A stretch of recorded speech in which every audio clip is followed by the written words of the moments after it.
Let's dispense with one myth right off the bat about Romeo and Juliet. This is not about star-crossed lovers.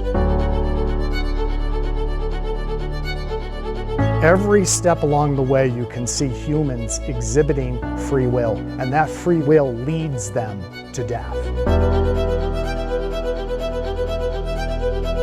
It isn't fate. It has nothing to do with the stars. Shakespeare is a very clever guy. He always tried to lead us down wrong paths so we could discover the truths for ourselves. So in the famous prologue, he talks about star-crossed lovers, as if their destiny was already made for them. Nothing could be farther than the truth. And so I hope when audiences come to Romeo and Juliet that we have clearly marked exactly where every turn happens that leads to the tomb.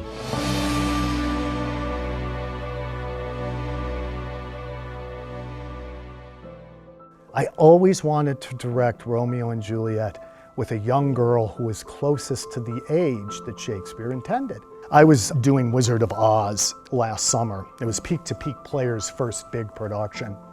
And this girl walked into auditions who I thought, this isn't real. She was so good. She was so authentic. And then we immediately cast her as Dorothy. And during that production, I thought, I found my Juliet.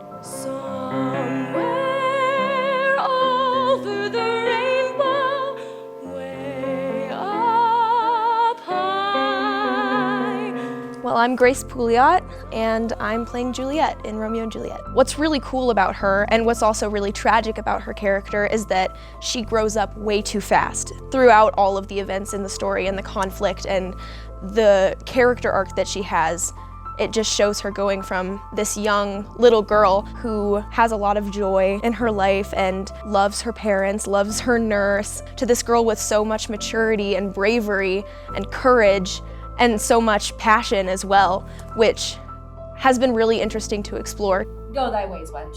Serve God. What have you done to No, but all this I did know before. What says he of our marriage? What of that? The nurse basically became Mama Bear and took Juliet under her wing, and Juliet is her child in a sense. And I think that relationship is just so beautiful because you see these moments where they just connect so well, and you see those moments where there's like motherly and daughterly jabs, and you're like, oh my gosh, I do that with my kid. Oh my gosh, I do that with my mom. And you're like, oh, it's so great. There are so many themes that one can really bring out in Romeo and Juliet, but for me and for this production, I think one of those is the Me Too movement. I think Romeo and Juliet is a great illustration of the power of men over women. My name is Kate Parkin. I'm playing Lady Capulet. It's been, I think, a privilege to play Lady Capulet and also a very great challenge. I think when I've seen other productions of it, she's always come across as quite cold and manipulative, but I sort of see the love that she actually has for Juliet, because I do feel like she's making the best choices for her daughter and for herself within the patriarchal structure and within this pretty much abusive relationship that she has with her husband. So what I'm trying to do as director of the show is bring this out. Bring out what I would call the testosterone-fed tragedy. Because every step along the way, it really isn't so much the women that push this tragedy along as so much as it is the men. Throughout the entire play, Friar gives Romeo some really quality advice that Romeo very much ignores, and that's what ends up causing everything. Thou fond madman, hear me but speak a word. I'll give thee armor to keep off that word, adversity's sweet milk, philosophy to comfort thee.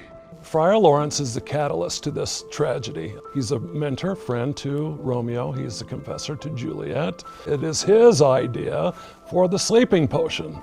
Well, things go awry, and two young, beautiful people committing suicide, and the third tragedy is Friar Lawrence. He has to live with what he has caused.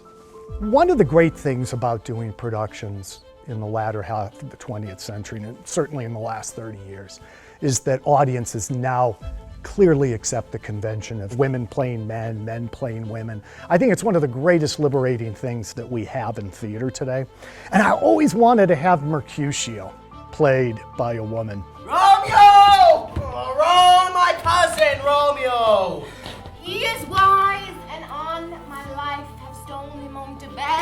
ran this way and leave this orchard wall.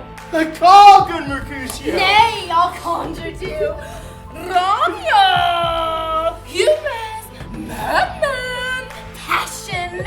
Lover! I've always thought that Mercutio really lends itself to a lot of feminine qualities, and the way that I've seen him played by males has always been kind of a little bit feminine in some ways. So I think it really lends itself a lot to being a female character. She's just very aggressive, and you don't normally see that. I think changing the gender of Mercutio creates an interesting dynamic. And again, maybe this is just because we're setting the show in modern times, but I think it creates a very realistic sense of friendship for Benvolio and Mercutio and Romeo. I love Shakespeare more than anyone else. But I think that Shakespeare has some issues with Romeo and Juliet, especially for the modern audience. The ending of Romeo and Juliet, in my mind, is very problematic because the greatest speeches of the play occur at the death scene. But what does Shakespeare do after the death scene but tack on about 15 minutes of talk? And by the time the play ends, you are outside of your heart. So what I decided to do, I kind of had this vision for the play. I used to love this dance called This Bitter Earth.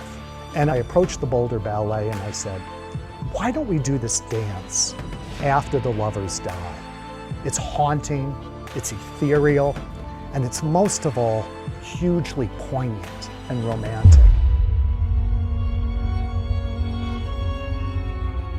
This bitter earth. In order for the love and the poignancy and the rich romance and poetry of Romeo and Juliet to come out, you often have to counter that with the exact opposite. So in our production, we have some pretty grueling fight scenes. And those fight scenes are really meant to offset the beauty. And you have that throughout the play. You have the violence and the love, the violence and the love. And there's this constant tension. And we can see that tension in the key scene where Romeo kills Tybalt. Because Romeo arrives on the scene so in love, his heart so full, that he embraces Tybalt, his mortal enemy. He embraces him and says, "You're family to me now." Tybalt, of course, has no idea what he's talking about and spits in his face. And we have what happens, of course, it descends into violence. And it's so tragic and heartrending because Romeo arrives a new person. But what happens? The great Shakespeare critic Harold Goddard blames Romeo for the whole tragedy. And in a way, he's right, because he wasn't able to hold on to that love.